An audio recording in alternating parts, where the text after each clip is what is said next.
The Audi e-tron GT has always been the go-to car if you wanted something discreet in style but the best in performance. Well, your favourite German sleeper has been given an update with better looks and even more power. Let's have a look and see what it is like. Hello everyone, welcome to Everything Cars and More. This is the #1 place to be for car news and reviews. Sit back, buckle up, let's go.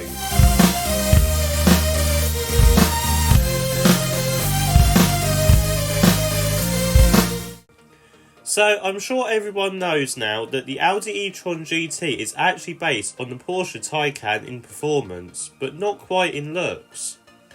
Well, Audi has given this car a nip and tuck in the front to give it a more modern looking grille which looks quite sporty. They have also given this car a wider look by making the side vents slightly wider and making them look more integrated into the front. There are even some body colour elements to it too.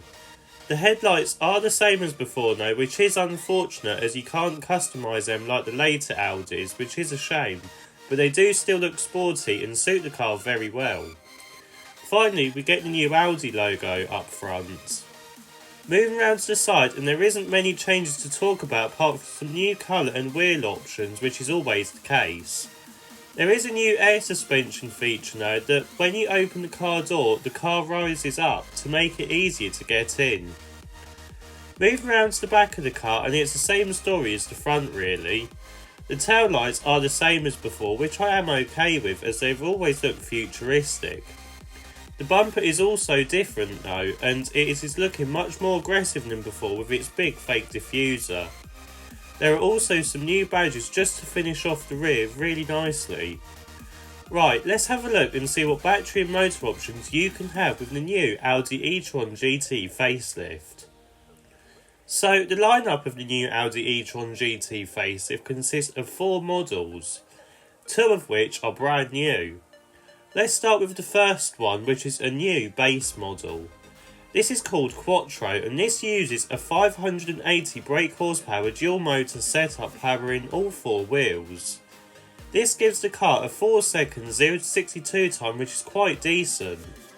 This uses the bigger 97 kWh battery pack, giving this car 384 miles of range, which is very good considering the performance.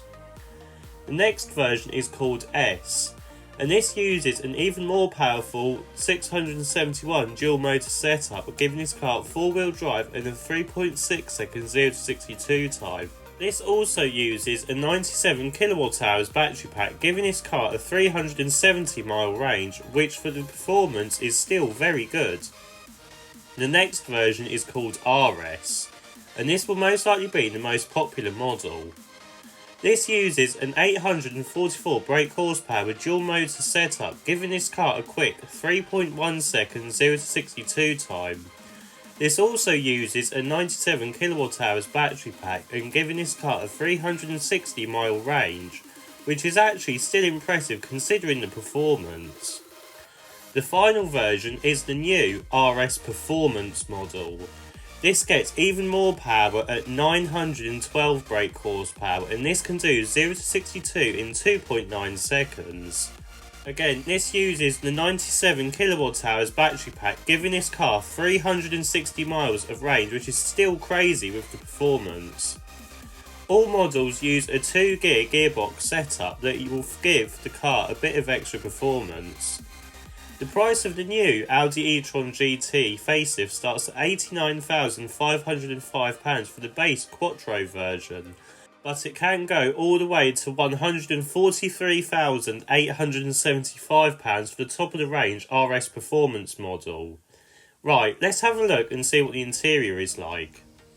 So, climb inside the new Audi e-tron GT facelift, and we do get some changes which are quite interesting. So, the main layout is the same as before, as too is the infotainment system and dashboard design, as well as the centre console.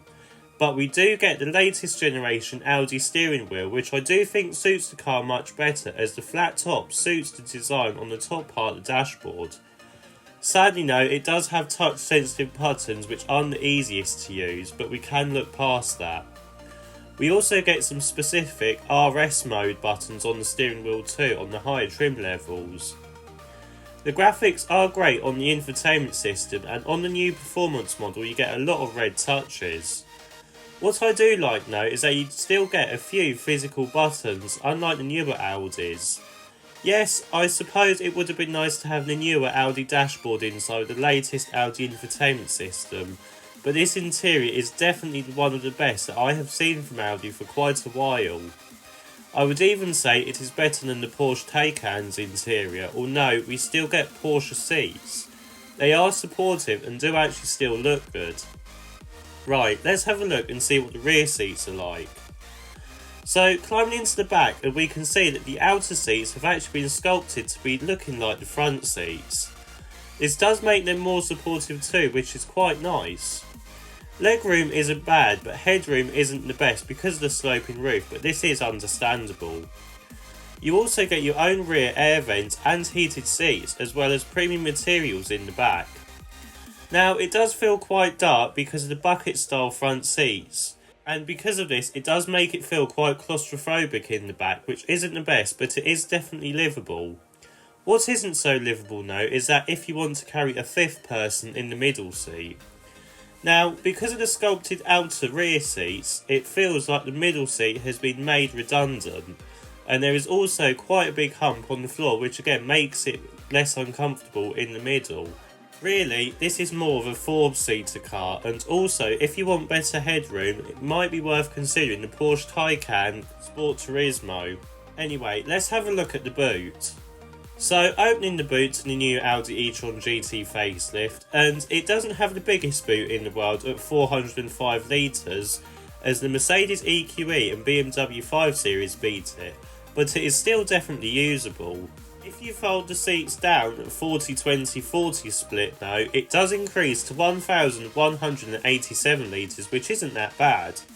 You also get an 81 litre front boot, which is quite good for carrying charging cables and a few other essential items, so there is actually a decent amount of space in this car. So in summary then, what do I think of the new Audi e-tron GT facelift?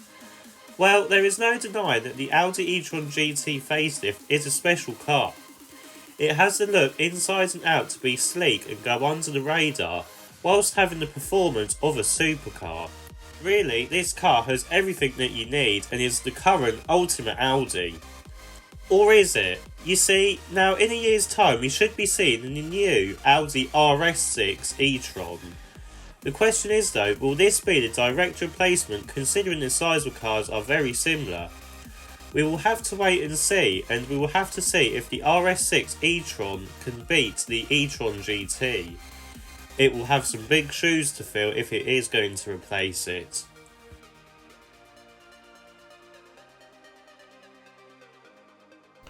If you like this video, please don't forget to like and subscribe. See you in the next video.